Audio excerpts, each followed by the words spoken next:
Livro dos Monstros. Episódio de hoje: Pixie, Pseudo-Dragão e Verme Púrpura.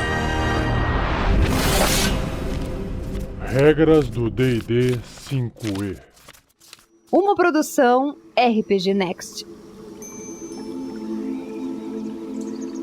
A ilustração do Pixie, ou da Pixie, que tem no Livro dos Monstros do D&D 5ª edição, é basicamente uma fadinha, a Sininho do Peter Pan, uma criatura bem pequenininha, com forma de humano. No caso, a ilustração do livro é uma menininha, orelhas pontudas, cabelo parece ser ruivo, a roupa dela parece ser feita de folhas ou vegetação, toda verde, só que parece também ao mesmo tempo se fundir nos braços e na perna, não tenho certeza. E o que chama mais atenção, além da aparência humana, é o par de asas de borboleta que ela tem nas costas, bem brilhante.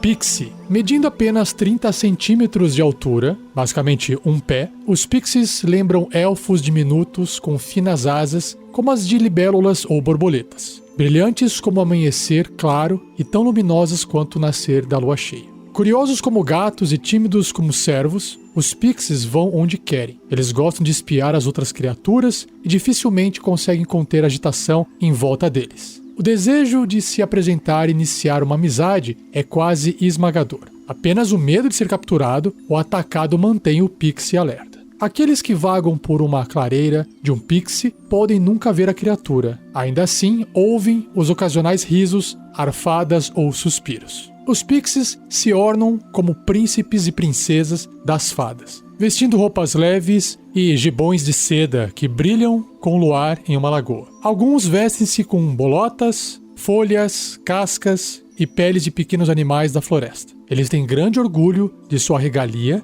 e brilham de alegria quando complementam seus conjuntos.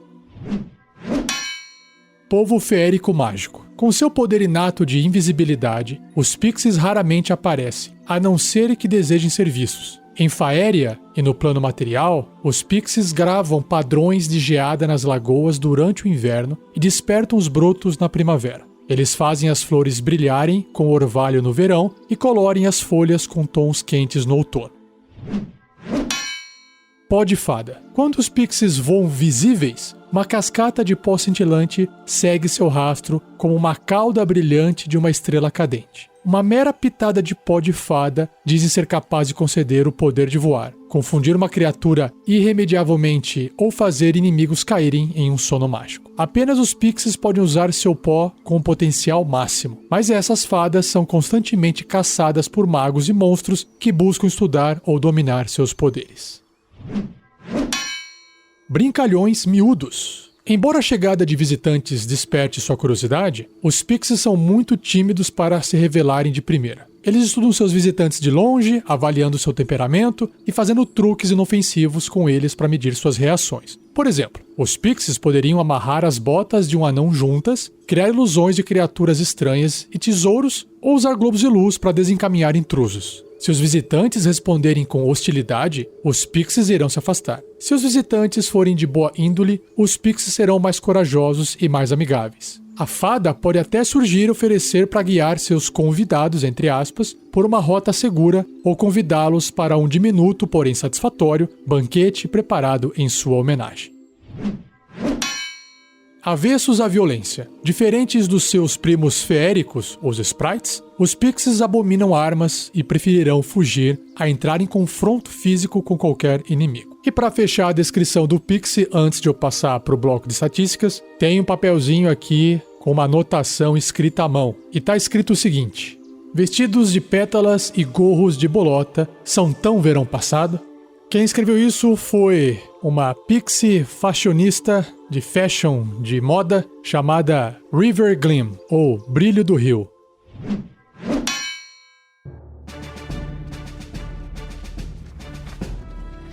Bloco de estatísticas do Pixie, do monstro Pixie. É uma fada miúda, é o tipo de criatura, fada, tamanho miúdo, de alinhamento ou tendência neutro e bom. Sua classe armadura é 15, uma boa armadura, porque é pequenininho, né? Pontos de vida 1. Coitadinho.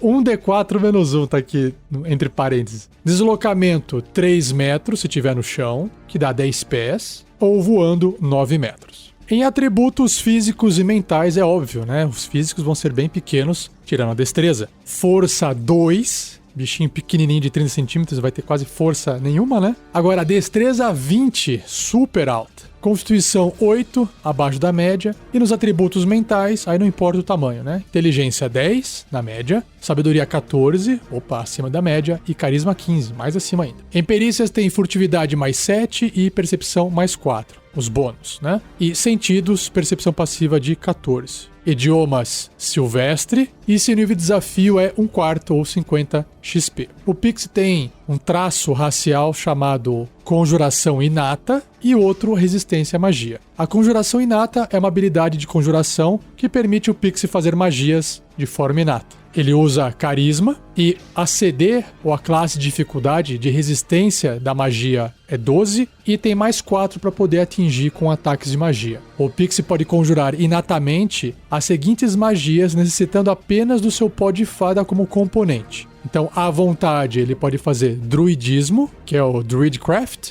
e uma vez por dia, cada uma dessa lista grande de magias aqui, ó. Confusão, constrição, detectar bem e mal, detectar pensamentos, dissipar magia, força fantasmagórica, globos de luz, metamorfose, sono e voo. Só que dá pra ver que o Pixie, na parte de magia, vai conseguir se sobressair, né? E a resistência à magia, que é outro traço, o Pixie possui vantagem nos testes de resistência contra magias e outros efeitos mágicos. E, finalmente, na parte de ações, não tem nenhum tipo de ataque, com arma ou com os punhos, nada disso. A única ação é invisibilidade superior. O Pixie torna-se magicamente invisível até sua concentração acabar, como se estivesse se concentrando em uma magia. Qualquer equipamento que o Pixie esteja vestindo ou carregando fica invisível com ele. Então, basicamente, o Pixie pode ficar invisível a todo instante, mantendo a concentração para isso, e fazer suas magias contra o que quer que esteja na frente dele.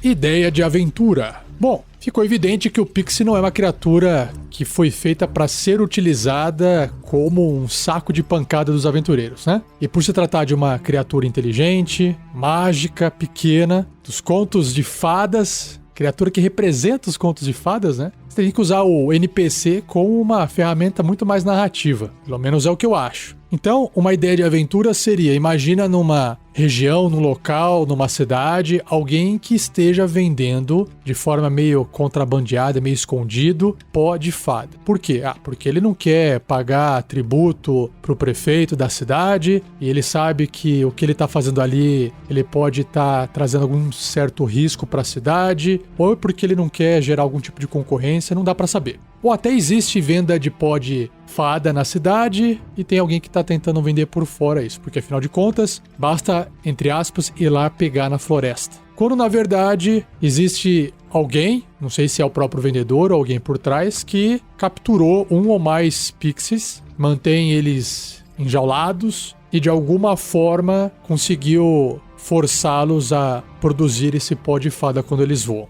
E aí coletar. Mais ou menos como manter cobras num lugar para fazer soro contra o veneno delas, sabe? Com a diferença que cobra e pixie são criaturas bem diferentes. E aí seria legal ter uma aventura onde seja necessário usar o pó de fada, sendo que ele pode dar problema, tem uma chance de dar problema, né, da pessoa cair adormecida no chão, mas em grupo, sempre que alguém usa o pó de fada e cai adormecido, basta dar um chacoalhão nele lá que ele acorda. E aí a coisa continua. E aí o pessoal precisa voar, ou eles usam o pó de fada para poder fazer alguma coisa na cidade onde eles moram para sobrevivência. Então, dá para construir uma situação onde existe uma justificativa para a população usar o pó de fada, mas que alguém incomodado com essa situação, que faz todo sentido, uma situação de escravidão das criaturas inteligentes, possa buscar os próprios aventureiros a encontrarem uma nova forma de não depender do pó de fada para que essa criatura não seja mais escravizada, presa, explorada. E aí, ao invés de sair por aí precisando incriminar todos, brigando, combatendo contra um sistema, talvez trazendo uma nova solução para aquela população resolva o problema. Ou gere um novo problema. Aí fica para uma segunda aventura. Mas às vezes, sei lá, os aventureiros têm que encontrar um grupo de gnomos que mora embaixo da terra, mas que eles são conhecidos por construir geringonças. E aí isso pode ser trazido para a cidade e resolver o problema de ter que voar das pessoas, por exemplo. E aí os aventureiros partem numa aventura diplomática, vão encontrar desafios de combate no meio do caminho. E claro que quando trazer isso de volta, talvez tenham que colocar abaixo algum tipo de tirano na força para poder implementar essa outra solução. Porque as pessoas talvez tenham que depender daquilo, senão elas iriam morrer também, sabe? Enfim, olha só a riqueza de aventura que é possível criar com uma simples leitura de uma página de uma criatura. E você já sabe, compartilhe também sua ideia, escreva post de onde você estiver ouvindo esse episódio ou acesse o fórum do RPG Next. Seja você também um guerreiro ou uma guerreira do bem. Para saber mais, acesse padrim.com.br/rpgnext ou picpay.me/rpgnext.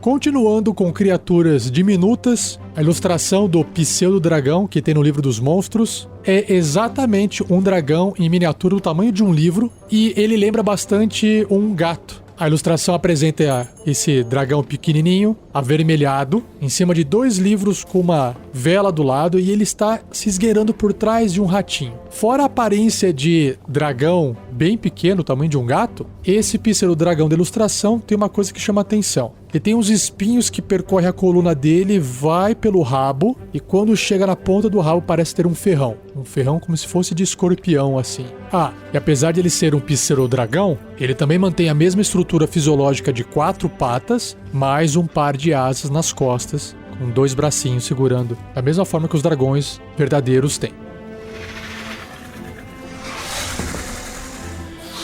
Pseudo-dragão. O elusivo pseudo-dragão vive em locais calmos do mundo, fazendo seus lares em árvores ocas e pequenas grutas. Com suas escamas vermelho-amarronzadas, chifres e mandíbulas cheias de dentes afiados, um pseudo-dragão lembra um dragão vermelho miúdo, mas com disposição para brincadeiras. Talvez ele esteja mais para cachorro do que para gato.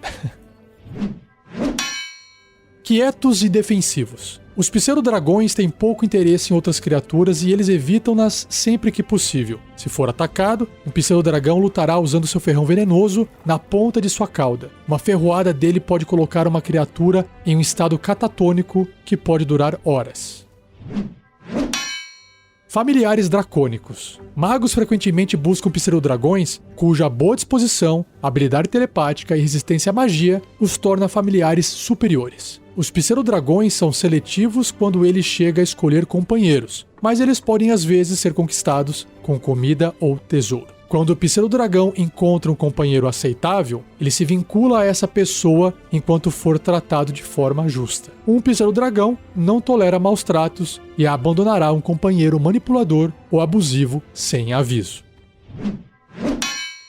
Linguagem da emoção. Os pseudo-dragões não podem falar, mas eles se comunicam usando uma forma limitada de telepatia que os permite partilhar ideias básicas como fome, curiosidade e afeição. Quando se vincula a um companheiro, um pseudo-dragão pode comunicar o que ele vê e ouve mesmo através de longas distâncias. Um pseudo-dragão frequentemente vocaliza sons de animais. Um ronronar áspero indica prazer, enquanto que um silvo significa surpresa desagradável. Um som parecido com um piar de um pássaro representa desejo e um grunhido sempre significa raiva ou descontentamento.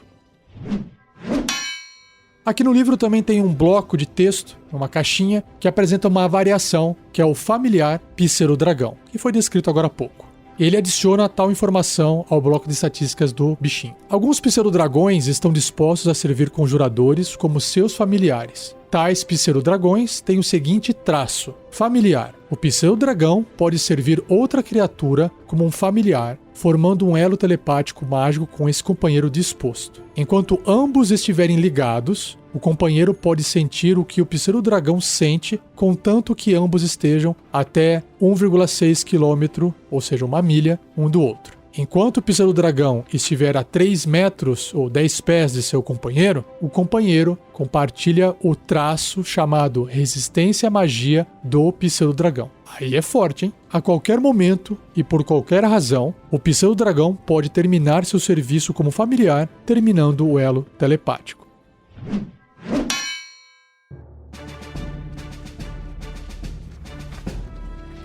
Pseudo-dragão, ele é um dragão. Olha só que legal. Ele tem a marca, a tag, a etiqueta de dragão. Só que ele é miúdo, tamanho de um gato. Neutro e bom. Sua classe de armadura é 13, uma armadura natural. Pontos de vida 7. Deslocamento 4,5 metros se estiver no chão, ou 15 pés. E voo 18 metros ou 60 pés. Em atributos ele tem força 6, evidente, ele é pequenininho, destreza 15, acima da média, constituição 13, inteligência 10, sabedoria 12 e carisma 10. Em perícias ele tem furtividade mais 4 e percepção mais 3. Sentidos, percepção às cegas de 3 metros, ou seja, 10 pés, visão no escuro de 18 metros, 60 pés e percepção passiva de 13. Idiomas ele compreende como um hidracônico, mas não pode falar. E seu nível de desafio é 1/4, 50 de XP. Interessante, igualzinho a Pixie. Então, dentro dos seus traços, ele tem resistência à magia, sentidos aguçados e telepatia limitada. Resistência à magia é sempre o mesmo. No caso aqui, o pseudo-dragão tem vantagem em testes de resistência contra magias e outros efeitos mágicos. Sentidos aguçados, o pseudo-dragão tem vantagem em testes de sabedoria, percepção, relacionados à audição,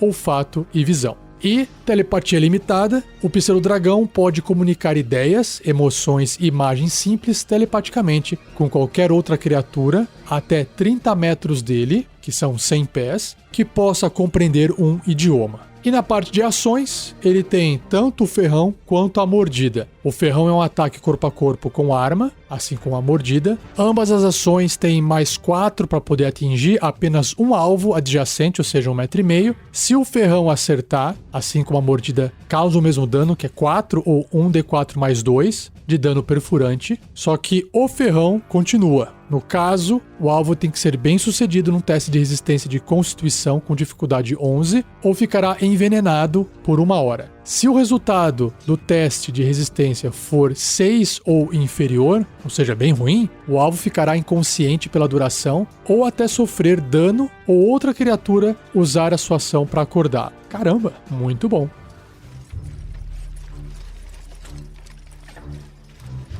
Aproveitando a ideia de aventura anterior, usando a Pixie, eu usaria o pseudo-dragão como uma ferramenta para poder auxiliar nessa missão de resgate às Pixies. Talvez o pseudo-dragão poderia ceder o veneno do seu ferrão para que os aventureiros pudessem fazer um veneno para colocar algum outro personagem da história inconsciente. Além disso, o pseudo-dragão pode acabar virando um familiar de algum conjurador. E como ele é pequeno e furtivo, ele conseguiria entrar nos lugares escondidos, nos lugares perigosos. Ele voa, né? Fica fácil ele poder subir em qualquer lugar e facilitar, talvez, a entrada dos aventureiros em algum lugar de difícil acesso. Talvez, se não existir nenhum conjurador no grupo, ou se não der certo essa parte de haver um familiar, um mago da cidade, por exemplo, que está ajudando no processo, pode dar ordens e comandos para o seu pseudo-dragão e ele acaba indo junto. Como tem como manter esse contato até 1 milha de distância, então fica fácil de fazer uma aventura estilo Missão Impossível com esse NPC mago ou feiticeiro dando um suporte à distância, como se fosse aquele cara do furgão que fica ali atrás do computador só passando informação pro pessoal que tá invadindo, sabe? E o pseudo-dragão é como se fosse o drone. Pronto. Se você quiser complementar a ideia de aventura sua com um pseudo-dragão, comente aí no post desse episódio.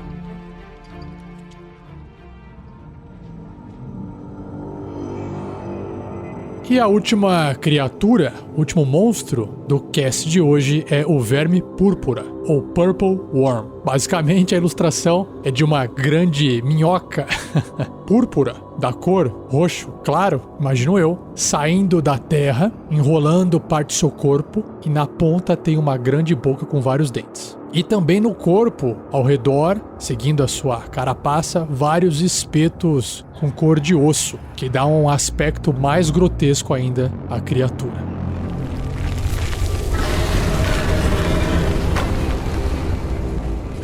Verme púrpura. O gigantesco monstro escavador, conhecido como verme púrpura, aterroriza as criaturas do subterrâneo enquanto mastiga através de rocha sólida em perseguição de sua presa. Caramba! Com uma força irracional e voraz da natureza, essa criatura considera tudo o que encontra como comida. Caçadores famintos. Barulhos altos atraem os vermes púrpuras, que são conhecidos por interromper batalhas subterrâneas e rasgar através do subterrâneo cidades em busca de presas. As civilizações subterrâneas, os Drolls, Duergar e Devoradores de Mentes, mantêm proteções especiais em volta de suas colônias para deter esses monstros. Apesar de serem mais comuns no subterrâneo, vermes púrpuras são frequentemente vistos na superfície do mundo em terras rochosas e montanhosas. A bocarra do verme púrpura é grande o suficiente para engolir um cavalo inteiro e nenhuma criatura está a salvo de sua fome. Ele rasteja para frente ritmicamente, comprimindo e expandindo seu corpo, igual a minhoca, pegando outros habitantes do subterrâneo de surpresa com a velocidade que avança. Espolhos do verme. Quando um verme púrpura escava o solo, ele consome terra e pedras, enquanto ele abre passagem e constantemente excreta. Metais e gemas preciosas podem então ser encontrados dentro dos corpos de vermes púrpuras, caramba, que são alvos de caçadores de tesouros particularmente bravos e imprudentes. Um verme púrpura enterrado constantemente cria novos túneis através do subterrâneo, que são rapidamente usados por outras criaturas como corredores e rodovias. Já que um verme púrpura raramente volta aos seus próprios túneis, tais passagens são um bom lugar para evitar esses monstros. Áreas ricas em presas rapidamente ficam entrelaçadas com um complexo sistema de túneis resultante da caçada de diversos vermes juntos. Muito bacana.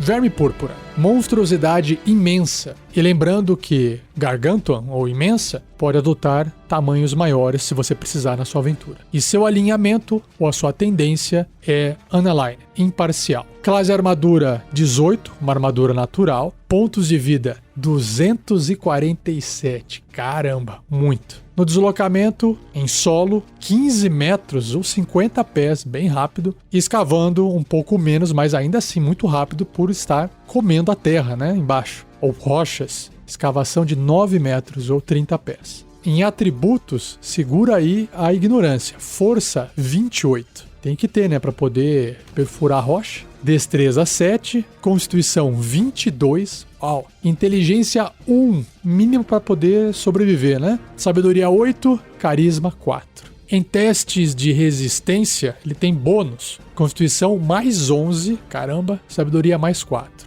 Em sentidos, ele tem percepção às cegas de 9 metros, 30 pés, sentido sísmico de 18 metros, 60 pés e percepção passiva de 9. Idiomas nenhum e seu nível de desafio é 15 ou 13 mil pontos de experiência. Ele tem um traço chamado escavador, que diz: o verme púrpura pode escavar através de rocha sólida, com metade do seu deslocamento de escavação e deixa um túnel de 3 metros ou 10 pés de diâmetro para trás, que é o diâmetro da criatura, talvez um pouco maior do que ela, ou até um pouquinho menor. E na parte de ações, ela tem ataques múltiplos, mordida e o ferrão de cauda. Caramba, como se a mordida não fosse suficiente. Ataques múltiplos diz que o verme realiza 2 ataques, um com a sua mordida e um com seu ferrão. Vamos ver então, Primeiramente, a mordida, que tem uma descrição longa. É um ataque corpo a corpo com arma, mais 14 para atingir. O alcance é 3 metros ou 10 pés apenas um alvo. Se acertar, 22 ou 3d8 mais 9 de dano perfurante. Se o alvo for uma criatura grande ou menor, tipo o tamanho de um ogro ou menor, ela deve ser bem sucedida num teste de resistência de destreza com dificuldade 19 ou será engolida pelo verme. Uma criatura engolida estará cega e impedida, ou seja, não enxerga nada e não pode se mover. Ela terá cobertura total contra ataques e outros efeitos de fora do verme, claro, e sofre 21 ou 6d6 de dano de ácido no começo de cada um do turno do verme. Caramba, tá no estômago da criatura, né? Se o verme sofrer 30 de dano ou mais em um único turno por uma criatura engolida, o verme deve ser bem sucedido num teste de resistência de constituição com dificuldade 21 no final desse turno, ou regurgitará todas as criaturas engolidas, que cairão num espaço até 3 metros do verme. Se o verme morrer, uma criatura engolida não estará mais impedida por ele e poderá escapar do corpo usando 6 metros de movimento, estando caída ao sair, como se estivesse engatinhando para sair, ou se rastejando. Então, basicamente, eu fico imaginando aqui se o verme comeu mais de uma pessoa que não tem condições de causar 30 de dano, talvez tenha que ter um herói bem forte, um bárbaro, um guerreiro, ou até um conjurador, que se deixe ser engolido para causar esses 30 de dano lá dentro, para ele poder vomitar as outras criaturas. Só aí já dá uma pequena aventura. E a outra ação é o ferrão de cauda, um ataque corpo a corpo com arma, mais 14 para atingir, alcance também em 3 metros ou 10 pés apenas um alvo. Se acertar 19 ou 3d6 mais 9 de dano perfurante, né, o dano é menor do que a mordida, e o alvo deve realizar um teste de resistência de constituição com dificuldade 19 ou sofrer 42, caramba, muito maior esse dano, 12d6 de dano de veneno se fracassar na resistência, ou metade do dano se tiver sucesso. Vai se ferrar do mesmo jeito, né? Tá aí. Esse sim é um saco de pontos de vida extremamente perigoso e mortal para qualquer aventureiro de qualquer nível. Vamos então agora para a ideia de aventura.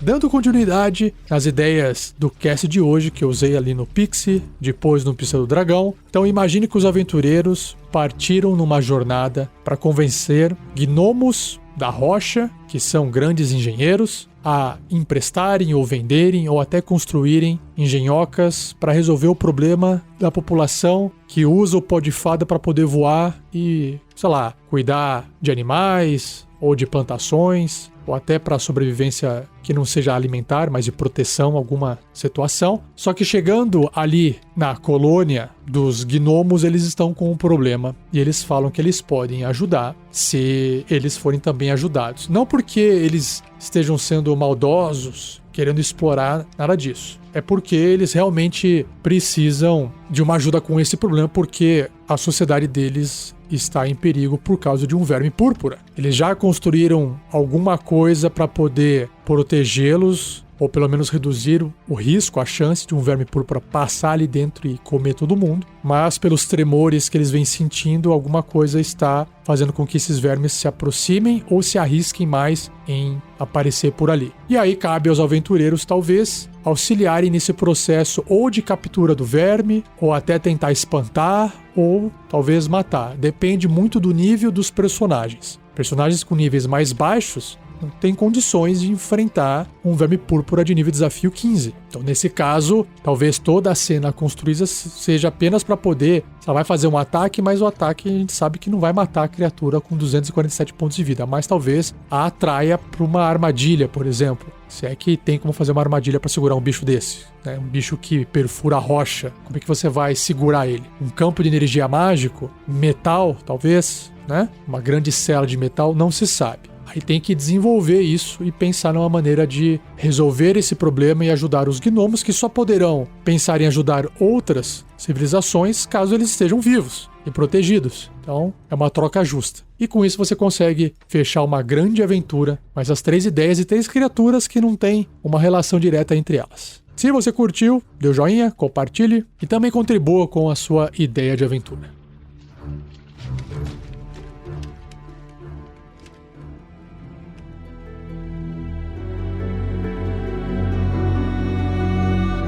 E assim eu encerro mais um episódio do Regras do D&D 5e. Não se esqueça de compartilhar, de deixar um like. Agradeça mais uma vez ao editor Gleico Vieira Pereira por uma fantástica edição. E se você ainda não conhece nossos outros podcasts, saiba que nós temos Contos Narrados, que está um tempo já parado no feed, mas os contos gravados estão fantásticos. Aventuras de RPG, do Tarrasque na Bota, alguns bate-papos em podcast sobre outros sistemas, além do D&D Quinta Edição, tudo isso acessando rpgnext.com.br. E não perca o próximo episódio, onde irei apresentar os monstros Quagoth, Rakshasa, acho que é assim que fala, e Remorhazes. Beleza? Muito obrigado, um abraço e até o próximo episódio.